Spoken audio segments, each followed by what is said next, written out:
Coucou amis Gémeaux, je suis ravie de vous retrouver pour vos énergies du 1er au 15 janvier 2024. Nous allons voir ce que vous réservent les énergies pour cette première quinzaine de la nouvelle année. Cette guidance concernera votre signe solaire, votre ascendant et votre signe lunaire. C'est parti avec l'oracle de la voix cosmique. Nous allons voir votre influence principale du 1er au 15 janvier 2024 pour nos amis Gémeaux. Alors, nous avons transmission, d'accord, et la paix, d'accord. Bon, alors ça va me parler dans un premier temps de soulagement, peut-être de verbaliser quelque chose qui vous tient à cœur ou qui vous pèse pour vous soulager d'un poids. Transmission, ça me parle aussi de retrouver une certaine sérénité.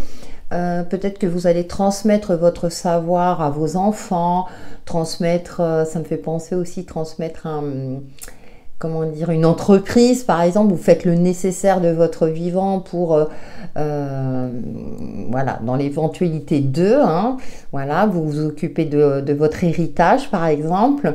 Il y a quelque chose de cet ordre-là. Ou bien, peut-être que vous allez apprendre quelque chose en lien avec votre famille, famille d'âme, ou avec vos ancêtres, pourquoi pas. On va voir avec le tarot pour nos amis Gémeaux. Du 1er au 15 janvier. Alors, nous avons la lune qui nous parle d'émotions, de fort intérieur.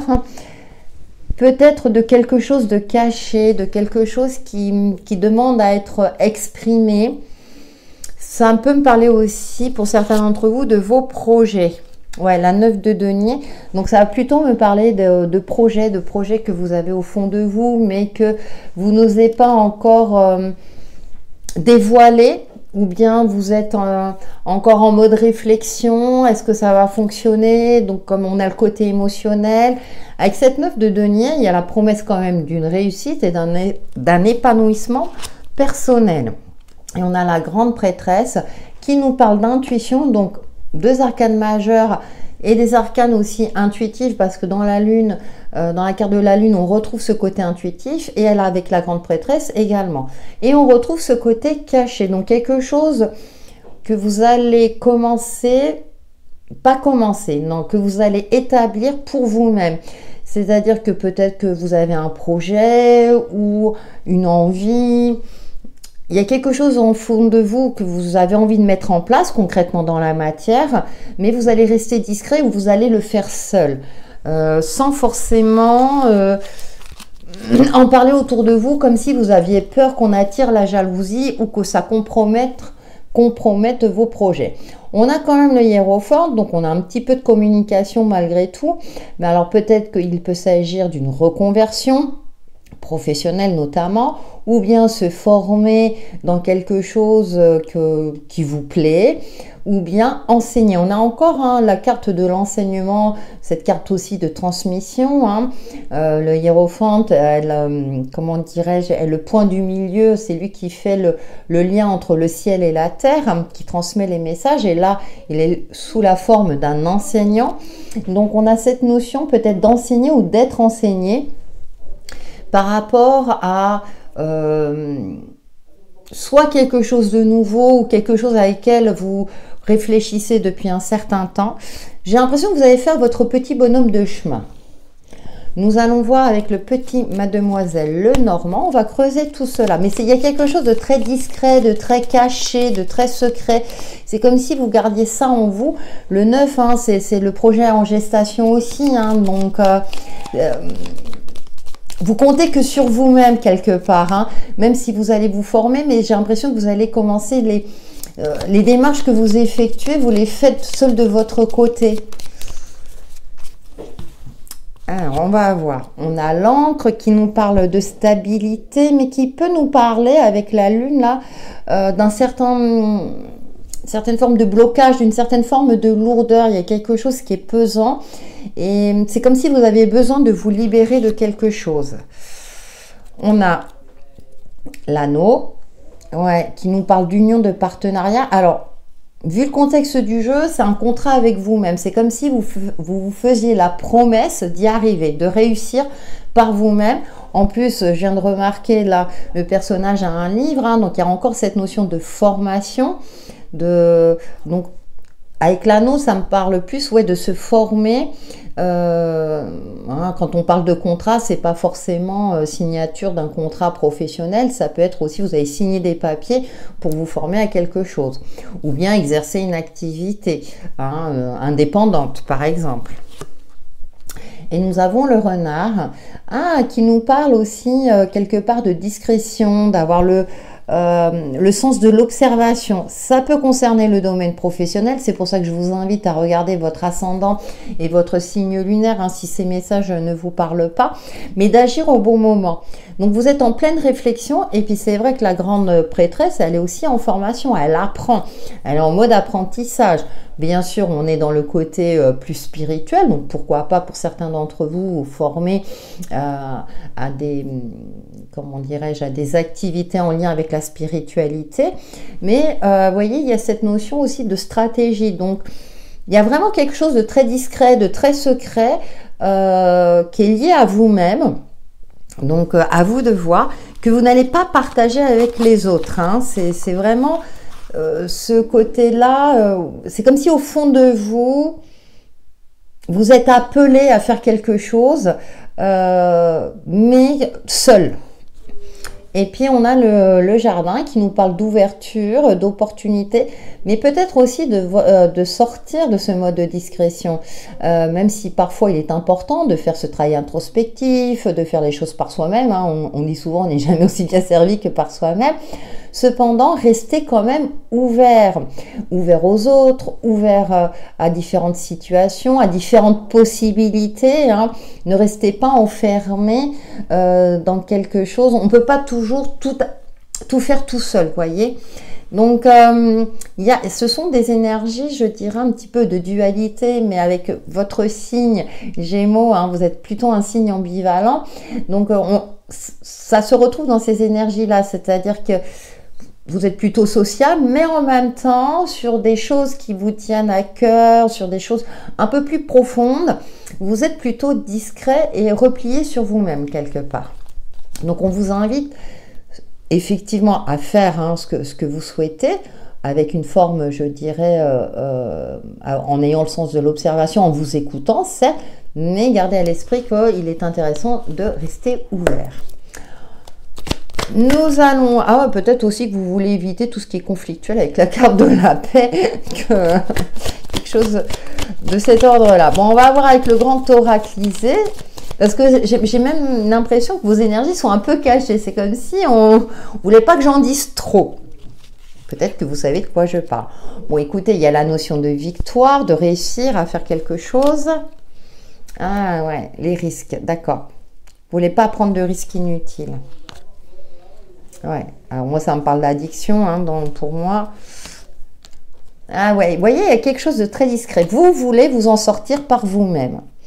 Vous ne voulez plus laisser les choses au hasard, ou vous laisser enfermer dans des habitudes ou dans des situations négatives. Perspective. Ouais, et la fin d'une situation conflictuelle. Elle sort beaucoup cette carte-là aussi. Hein. Ouais, il y a vraiment ce côté de vous coucouner, de vous protéger. Vous êtes peut-être sur le point de réussir. Alors, on a encore cette notion d'ouverture avec les perspectives. Et puis là, on a la fin de quelque chose qui était en dents de scie. Hein. Peut-être que vous étiez dans une phase un petit peu... Ça me fait penser... au grand 8, vous savez, voilà, avec des émotions assez instables. Alors peut-être que certains ou certaines d'entre vous, effectivement, sont enceintes. Hein. C'est une possibilité. Et puis là, on a les hormones qui jouent, ça c'est clair. Ah ouais, on a le doute. Hein. Ouais, vous prenez le temps de vous préserver, de protéger, peut-être de protéger quelque chose. Vous intériorisez beaucoup dans vos énergies. Et là, on vous rappelle encore que, ok, c'est vrai qu'on ne peut pas tout contrôler dans la vie. En tout cas, vous ne voulez pas prendre de risques inutiles, hein, ce seront des risques calculés, mais ce qui ressort, c'est encore ce côté-là, d'avoir l'esprit ouvert, de ne pas rester trop en mode, vous savez, un peu recroquevillé sur soi-même, d'essayer d'ouvrir, d'élargir son regard par rapport à différentes possibilités. Donc pour ça, effectivement, avoir le sens de l'observation, mais également de se former ou de s'informer pour voir quelle est la meilleure stratégie à adopter par rapport à vos conditions actuelles. En tout cas, on a quand même une réussite qui est là, une certaine forme aussi de fierté personnelle par rapport à quelque chose que vous avez entrepris seul. Donc, je vous fais confiance pour le transposer par rapport à votre situation. Nous allons voir l'aspect relationnel et sentimental avec le petit oracle Easy Love pour nos amis Gémeaux du 1er au 15 janvier 2024.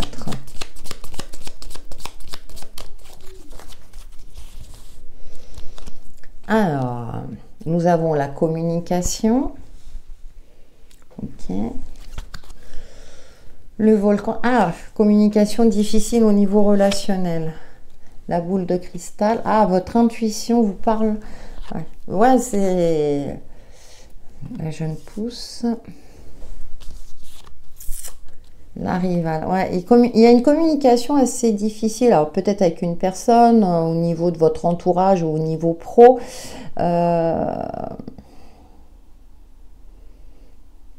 C'est ce que je représentais tout à l'heure, c'est comme si vous vouliez éviter tout ce qui était conflictuel, vous voulez avoir la paix, parce que vous sentez que il y a un côté stérile. Ouais, la souris, ouais, discrétion, vous voyez, on parle de discrétion, ouais, de rapidité, de fécondité. Donc je parlais tout à l'heure, peut-être que vous avez aussi le projet de faire un enfant, mais là c'est compliqué.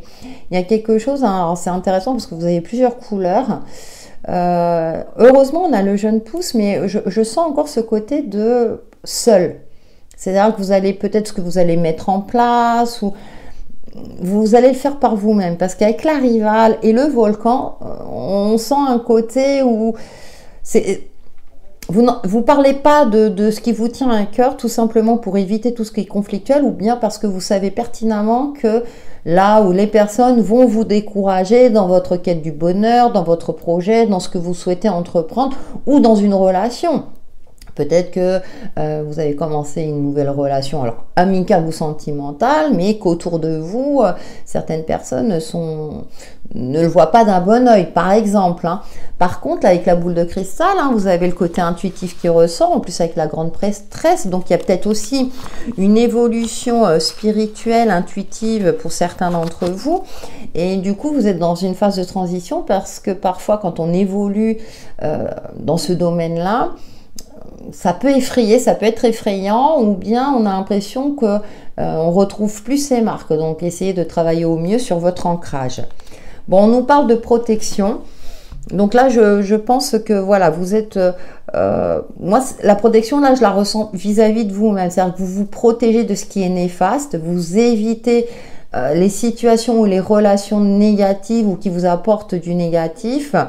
Hein, on est encore dans ce schéma-là de discrétion. Donc, au niveau relationnel, il n'y a pas forcément d'ouverture, même si je le ressentais dans les autres jeux. Mais au niveau relationnel, là, j'ai plus cette notion de préservation, hein, la communication. Ou bien, si vous osez communiquer, je dirais que vous allez droit au conflit quelque part. Hein. Heureusement, on a la boule de cristal qui nous indique que vous allez pressentir que non, là, ça sert à rien, je suis devant une personne obtuse ou c'est pas le bon moment, peu importe. Mais en tout cas, au niveau relationnel, c'est un peu compliqué. Bon, ça arrive, ça dure que 15 jours, ça ne veut pas dire que les 15 jours vont se passer comme ça. Et vous savez que les énergies sont fluctuantes, hein, même si je pose l'intention pour les 15 jours, vous pouvez les ressentir soit avant, soit après aussi. Allez, nous terminons par un message, votre message perso, amis Gémeaux, avec message conseil, pardon, avec le langage secret de votre âme pour nos amis Gémeaux. Décidément, ouais, c'est des moments comme ça. Ah, équilibrer vos engagements. Favorisez l'équilibre en toutes choses. Ouais, ce qui est intéressant, c'est que on voit ce dessin là avec des couleurs plutôt bleutées, enfin monochrome, donc une communication discrète, mais qui me parle aussi d'intuition, du côté intuitif. Donc soyez à l'écoute de vos ressentis, ne vous engagez pas sans avoir lu toutes les petites lignes ou pris tous les éléments en compte. Là, on a cette notion d'équilibre qui ressort par rapport déjà à vos émotions intérieures. Voilà mes Gémeaux pour vos énergies du 1er au 15 janvier 2024 qui j'espère vous apporteront des éclaircissements sur l'évolution de votre chemin de vie. N'hésitez pas à liker et à commenter. À très bientôt.